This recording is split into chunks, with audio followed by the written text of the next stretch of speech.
Salut à tous, c'est Yerlik. Cette petite séquence est un petit disclaimer par rapport à la vidéo. Cette vidéo a été tournée le mois dernier et je n'ai pas eu le temps de la publier. Entre-temps, je me suis souvenu que la figurine qui m'intéresse après cette review, je me souvenais qu'elle sortait aujourd'hui ou demain. Donc du coup, je l'ai commandée et j'en profite du coup pour vous publier cette vidéo. Et celle du personnage en question sera publiée aussi très prochainement, une fois que j'aurai fait le test. Bon visionnage. Salut à tous, c'est Yarlik. Aujourd'hui, on se retrouve pour une nouvelle review. Encore une review entre guillemets surprise. Enfin, pas vraiment, puisque si vous avez vu la review sur Shadow, vous savez que celle-là allait venir incessamment sous peu. Le packaging, on va le passer très vite en revue. Je vais juste m'attarder sur l'image ici. Et je vais remontrer aussi l'image du Shadow, hein. Je trouve quand même que les images sont quand même très jolies. Les couleurs sont bien apposées. Donc ouais, c'est un petit plus par rapport au packaging, mais hormis ça, voilà. D'ailleurs, ici, vous pouvez voir le Hall of Justice derrière. Je pense que ça va être la même chose pour Knuckles. Effectivement, vous avez le Hall of Justice aussi derrière, donc il n'y a pas vraiment de changement. Je vais enlever la figurine du packaging et on va passer à la review. Alors, voici la figurine hors du packaging.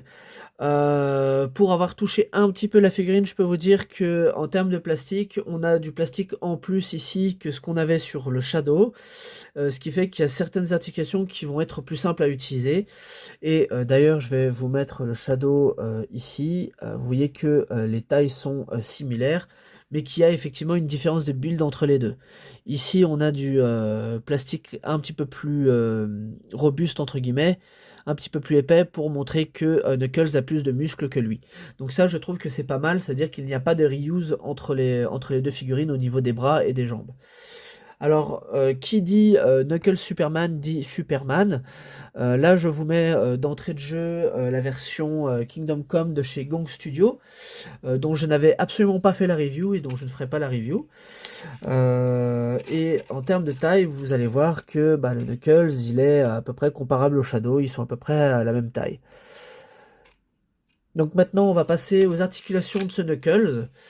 Et je peux vous dire tout de suite que c'est quand même du plutôt positif. Maintenant, on va passer aux articulations pour la figurine et les détails. Alors, évidemment, à cause de la tête et de comment elle est faite, vous n'allez pas avoir beaucoup de mouvement. Après, vous pouvez toujours enlever la tête et la remettre dans diverses positions pour avoir d'autres angles au niveau du visage. Mais on va en parler justement de ce visage-là. Je vous avoue que moi, je suis assez agréablement surpris. Parce que ce visage-là, notamment cette expression-là, c'est typique de Knuckles des années 90, et même ça va jusqu'à Sonic Adventure et Adventure 2. Ça fait très longtemps que j'ai pas vu un Knuckles comme ça. Aussi, peut-être que ça se perd un petit peu à la caméra, mais je vais essayer de zoomer. Je trouve que le tempo utilisé pour les yeux est plutôt pas mal. Donc là, on a du noir et on a du violet. À la caméra, j'ai l'impression que ça se perd un peu.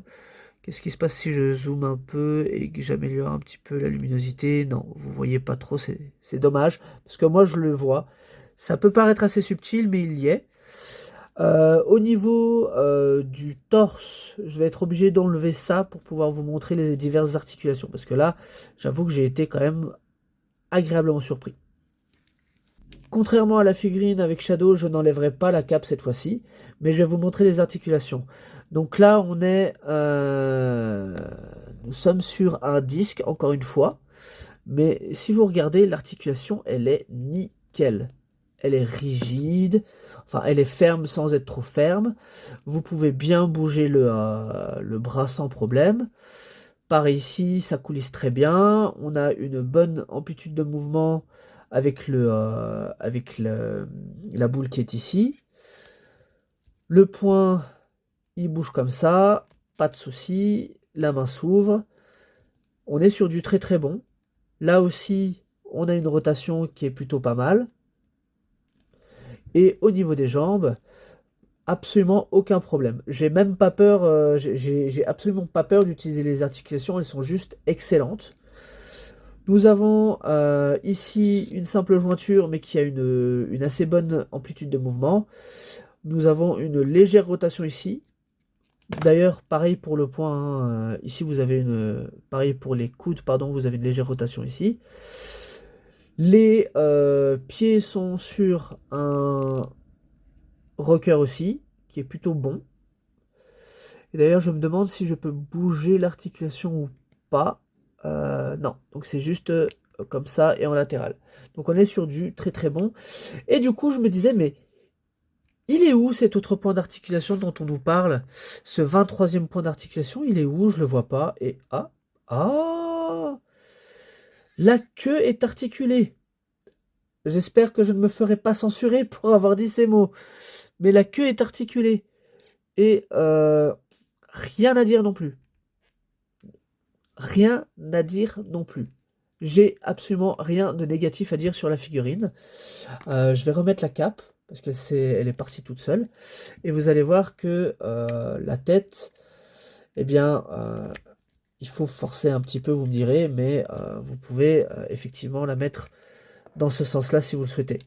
Donc moi, je vais la remettre normale, comme c'était dans le packaging. Et j'essaierai de bouger la tête de cette manière-là. Voilà.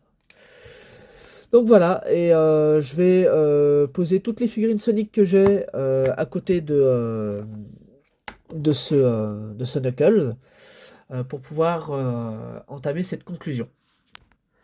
Alors voilà, on se retrouve cette fois-ci avec les diverses figurines Sonic que je possède. Alors, c'est pas toute ma collection évidemment, il me manque la version Sonic Adventure 2 qui est je ne sais où.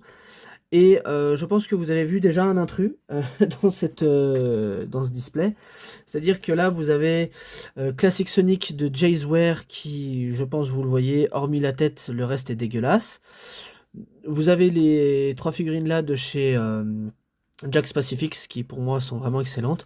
Et ici, alors, c'est un petit peu une manière pour moi de tacler Tamashinations. Ça, c'est la version SH Figuarts de chez Tamashinations de Mario. Alors oui, le personnage est très très très très très joli, je vous avoue. Mais en termes d'articulation, je vais avoir du mal à justifier le prix qu'ils en demandent. Surtout quand la version de chez Jakks Pacific, avec les mêmes articulations, coûtait moins cher. Donc ça c'était juste histoire de tacler un petit peu le plombier moustachu. Mais pour en revenir à cette figurine de Knuckles, franchement, que ce soit crossover ou non, je trouve que cette figurine est très très solide, elle est très très bonne. J'ai absolument rien à redire pour le prix que ça en coûte. Comme je l'ai dit pour la précédente review sur Shadow, moi ce que j'attends de la part de Jakks, et je pense que c'est ce qu'attendent beaucoup de personnes, c'est des figurines de cet acabit-là, mais pour les jeux vidéo. Je pense très sincèrement que s'ils font ça, ça va bien se vendre. Après, on va se retrouver pour la prochaine review qui est Amy Rose dans le costume de Wonder Woman. Cela étant dit, je vous souhaite de passer une très bonne journée. Prenez bien soin de vous. À la prochaine. Ciao, ciao.